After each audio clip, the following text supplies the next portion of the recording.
One-on-one interview with one of the greatest business minds of all time. Steve Wynn has played a major role in changing Las Vegas into the tourism mecca we know today. He sat down with 13 Action News political analyst John Ralston for 90 minutes to talk about a broad range of topics, including why he thinks Las Vegas is a terror target and what he's personally doing about it.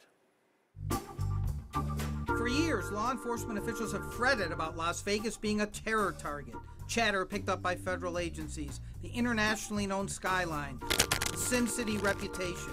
It was obvious, but not until recently did we learn that the most well-known Nevada casino mogul has taken steps to protect his patrons from a possible terrorist attack. And finally, the international situation that has to do with the jihadi movement. Las Vegas is a target city. We have hardened the target at the Wynn. This is the first time I've ever revealed this publicly. But there's a division in the Marine Corps of special people that are specially trained to guard the embassies. It's a whole division with separate base, separate training. There are almost 40 of them at every opening of my building, plain clothes, armed, on the lookout, changing shift and being relieved every 2 hours so they don't get bored. Steve Wynn said he started last December planning new, sophisticated, covert security measures, but that it only became operational a month ago.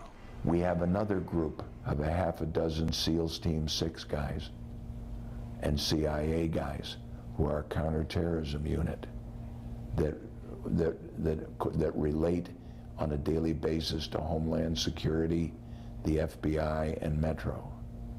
My company has metal detectors and devices at every entrance of the building for employees and guests that are not visible to the public.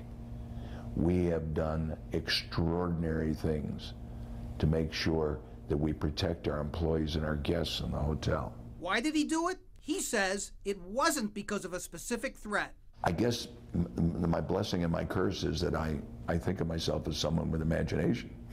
So I can imagine terrible things happening. You think Vegas is a really bad and I don't target. want terrible things to happen in Las Vegas, and I certainly don't want anything terrible to happen to the people in my building, whether they're my fellow employees or my guests. And so I think I've got the Dada gene. I'm responsible for the Wynn. But you think Las Vegas is a bigger target than maybe other... I mean, I've always thought since 9/11... The FBI and Homeland Security believe that it is, John. Yeah. Wynn says the Sin City image is only part of it. You know why we're a big target? It isn't just the amorality of it in terms of maybe what some Muslim might think. You know, the Quran might be against what we do, our lifestyle of drinking and partying that the city stands for. But what the Las Vegas does have, like New York, but more so, is great concentrations of people, like a football game. But we have all these arenas and these showrooms, these massive amounts of people on the Strip. 43 million people a year, 800-odd thousand a week.